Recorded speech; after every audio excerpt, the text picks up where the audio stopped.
যে আমরা ইতিপূর্বে যে 12 তারিখে সরকার গঠন করলাম, আমাদের পোষা উপজেলা বিএনপির একটা ঘাঁটি ছিল। আমরা কিন্তু এখান থেকে অনেকটা বঞ্চিত হয়ে গেছি, জানি না কি কারণে হয়েছে, অনেকগুলো কারণ ছিল।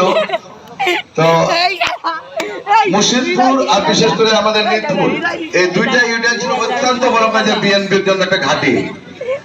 এই দুইটা জায়গাতে বিশেষ আমরা বেশি মার খাইছি। তো এখানে আমি যে কারণটা খুঁজে পেয়েছি, জামাত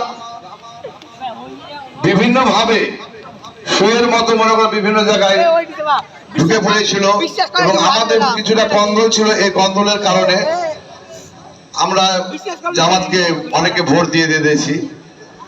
এখন তো মনে করেন যে আমাদের আপনার জামাতদার নাই।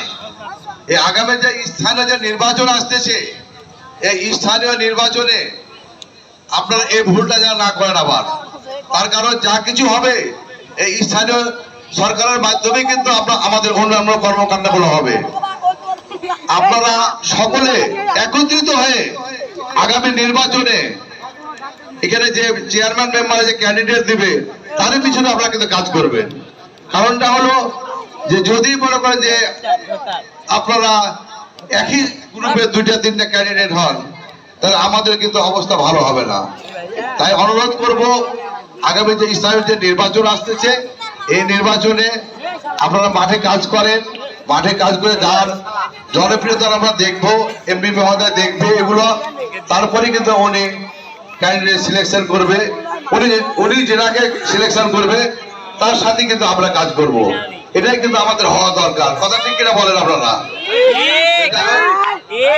আরেকটা কথা বলতে চাই আমি, যে স্কুলে অনেক আবদার আবেদন করেছে। আমি এমপি মহোদয়ের প্রতি দৃষ্টি আকর্ষণ করব, এই স্কুলের যে টুপিটাকে যে আবদার করেছেন, অবশ্যই তার আবদারগুলো আপনারা পূরণ করবেন, এই আশাবাদ ব্যক্ত করে আমি আমার সংক্ষিপ্ত বক্তব্য এখানে শেষ করছি। আসসালামু আলাইকুম। ধন্যবাদ।